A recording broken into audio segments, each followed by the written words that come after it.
So my name's Abby Hardy-Fairbanks. I'm a faculty OBGYN at the University of Iowa, and I work at the Emma Goldman Clinic for Women, which is an independent abortion clinic. One of the things that I always talk to my residents about and co-faculty about is what to do and how to think about being an abortion provider when you're pregnant.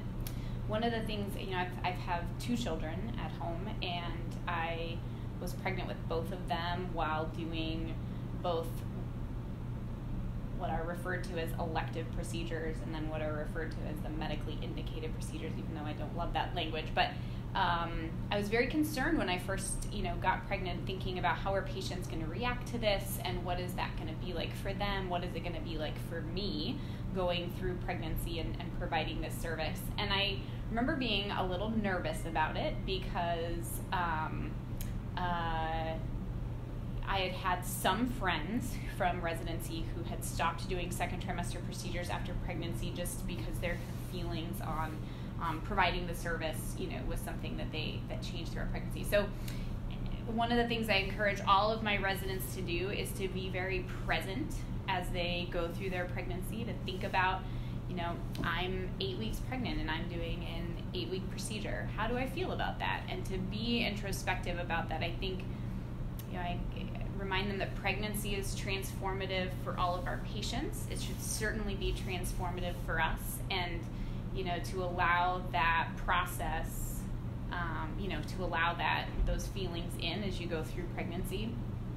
I always share with my residents as well that I think it's important, to acknowledge, the fact that yes, I am pregnant and I'm here doing your abortion procedure. When I went into rooms with patients, I only ever in 18 months of pregnancy personally had one patient that reacted negatively to it, and I try to reassure my residents and med students that I feel like our patients really look at us and think, oh, she gets it. This is the right time for her. It's not the right time for me. And it almost, I think, opened up an avenue for conversation and, dialogue about those sorts of things. But I also think that being very mindful as I went through my own pregnancy and doing procedures while I was pregnant, it allowed me to kind of feel whatever I was feeling. And so when I talked to my residents about it, for me, pregnancy made me more pro-choice and more open, I think, to the experiences of women, because pregnancy is hard and being a parent is so hard. And I think that, I think about how my personal pregnancy was very planned and how I was all in, and it still was super, super hard. And so, but not everyone has that experience. Some people go through pregnancy and it changes how they feel. But I think that no matter what, you have to allow that personal experience to inform your work and allow your work to inform your personal experience a little bit. So it's something that I really encourage all of our residents to do, and to even journal about it and talk about it with their partners and their family and friends if they feel open about it.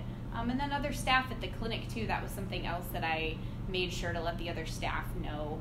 I'm pregnant, I'll probably end up showing at some point. There was also another issue that we try to talk about a little bit. I've had residents who are pregnant and the protesters are different with us when we come to the clinic and we're pregnant. They always assume we're a client. And for some residents that's harder, and for some residents it kind of makes them more angry at the protesters than usual. But it's something that I want them to think about, and of course to be, cautious with their personal safety. But I think more important, it's about taking the opportunity to have that dialogue with my learners about taking that deep dive into how they feel as they go through pregnancy.